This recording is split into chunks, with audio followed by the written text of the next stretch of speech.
नमस्कार।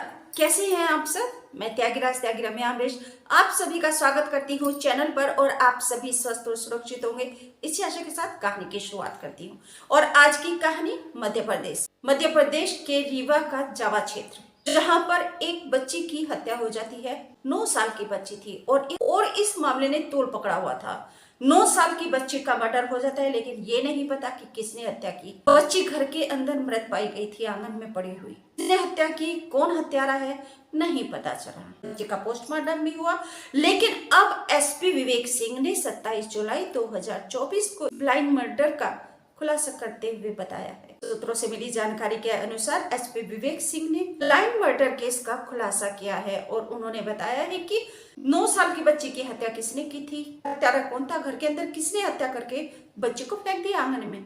इस हत्याकांड का खुलासा ब्लाइंड मर्डर केस की गुत्थी को सुलझा लिया है। एसपी विवेक सिंह ने क्या बताया है बताती हूँ आपको। बस आपसे एक छोटी सी विनती करती हूँ, जल्दी से चैनल को सब्सक्राइब करके घंटे को दबाकर ऑल पर सेलेक्ट कर लीजिए। मेरे परिवार का सदस्य बन जाइए, क्योंकि आप मेरा परिवार है, कि आपके बिना मेरा परिवार अधूरा है।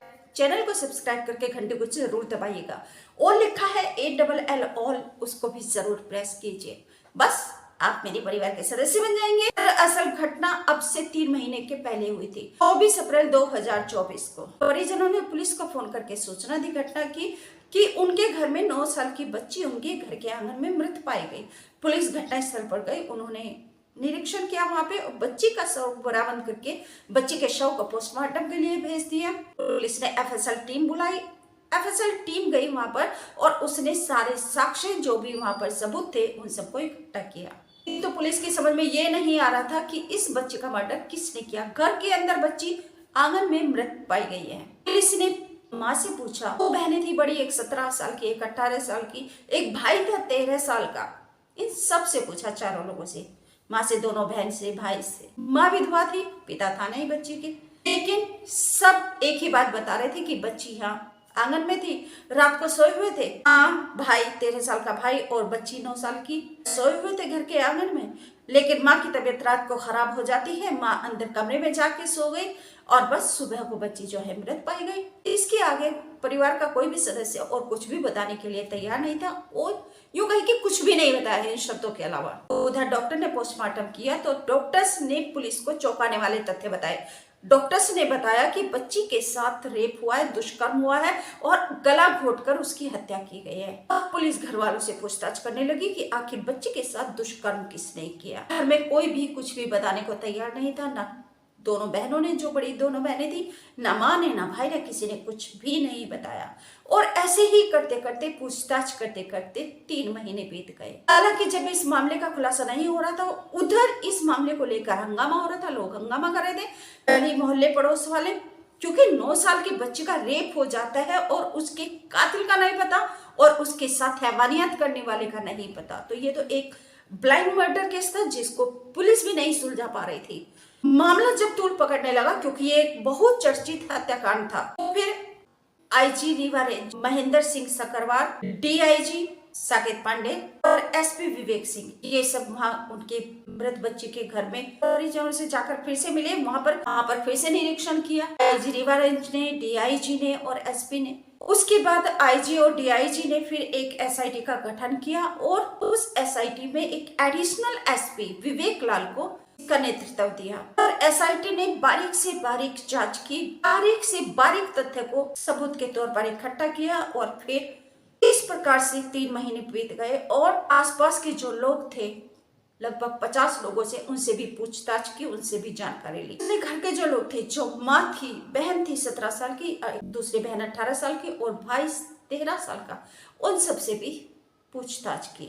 जब पुलिस पूछताछ कर रही थी अपने तरीके से, तो पुलिस के सामने चौंकाने वाले तथ्य सामने आए और ये तथ्य ये था कि जो 13 साल का भाई था, उसने अपनी 9 साल की बहन के साथ में रेप किया था, क्योंकि उस दिन वो घटना वाली रात को वह एक पोर्न वीडियो देख रहा था और पोर्न वीडियो देखकर उसने अपनी 9 साल की बहन के साथ दुष्कर्म किया और फिर किसी को पता न चले उसका गला दबाकर हत्या कर सुबह हुई, जबकि माँ अंदर सो रही थी अपनी दोनों बेटियों के साथ में। जब सुबह को माँ उठकर बाहर आई और उसने देखा तो उसकी बेटी जीवित थी, उसकी सांसें चल रही थी। लेकिन मामले का खुलासा हो जाएगा, सब लोगों को पता चल जाएगी। 13 साल के बेटे ने माँ के सामने ही उस बच्ची का फिर से गला दबाकर उसकी हत्या कर दी, जबकि माँ उस बेटे को बचाने के लिए इस घटना के ऊपर पर्दा डाल रहे थे, इसे छुपा रहे थे और बिल्कुल अनजान होने का नाटक कर रहे थे कि उन्हें कुछ भी नहीं पता।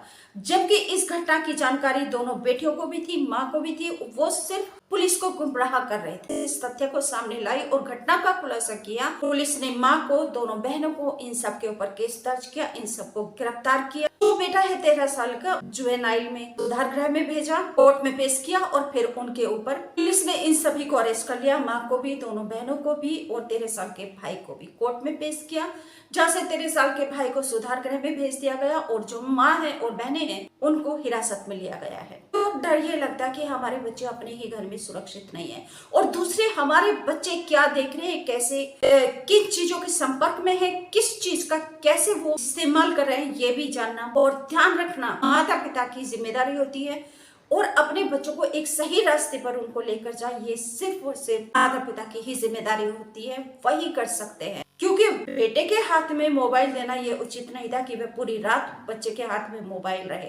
13 साल के बच्चे के पास या तो माँ वहां पे होती या अपनी बेटी को अपने पास में सुलाती। छोटी छोटी सुरक्षा के लिए छोटी छोटी चीजें हैं जो सुरक्षा के लिए अति आवश्यक होती हैं, इनका हमें ध्यान रखना है और रखना चाहिए। अगर सुरक्षित रहना है और अपने परिवार को सुरक्षित रखना है, अपने बच्चों को सुरक्षित रखना है, तो इन सब चीजों का ध्यान रखना होगा। लापरवाही नहीं, लापरवाही विनाश का कारण बनती है, जैसा कि अब इस फैमिली में विनाश का कारण बना, फैमिली बिखर गई। अगर माँ शुरू में ही बोल देती, अपने 13 साल के बेटे का अपराध ना छुपाती, शुरू में ही पुलिस को बता देती सच्चाई, तो शायद तब सिर्फ एक बेटा ही सुधार गृह में जाता और सुधार गृह से वापस अपने घर भी आ सकता था। लेकिन इस अपराध को और बढ़ा दिया माँ ने, अपने बच्चों को और भ्रम में डाल के और पुलिस को भी गुमराह किया। आप सभी से निवेदन करती हूँ, अगर चैनल अभी तक सब्सक्राइब नहीं किया तो प्लीज जल्दी से चैनल को सब्सक्राइब करके घंटी को जरूर दबा दीजिए, ऑल पर सेलेक्ट कर लीजिए, वीडियो को लाइक करके शेयर भी जरूर कर दीजिएगा, करके जरूर बताइएगा वीडियो में क्या कमी रह गई है, मैं सुधार करूंगी।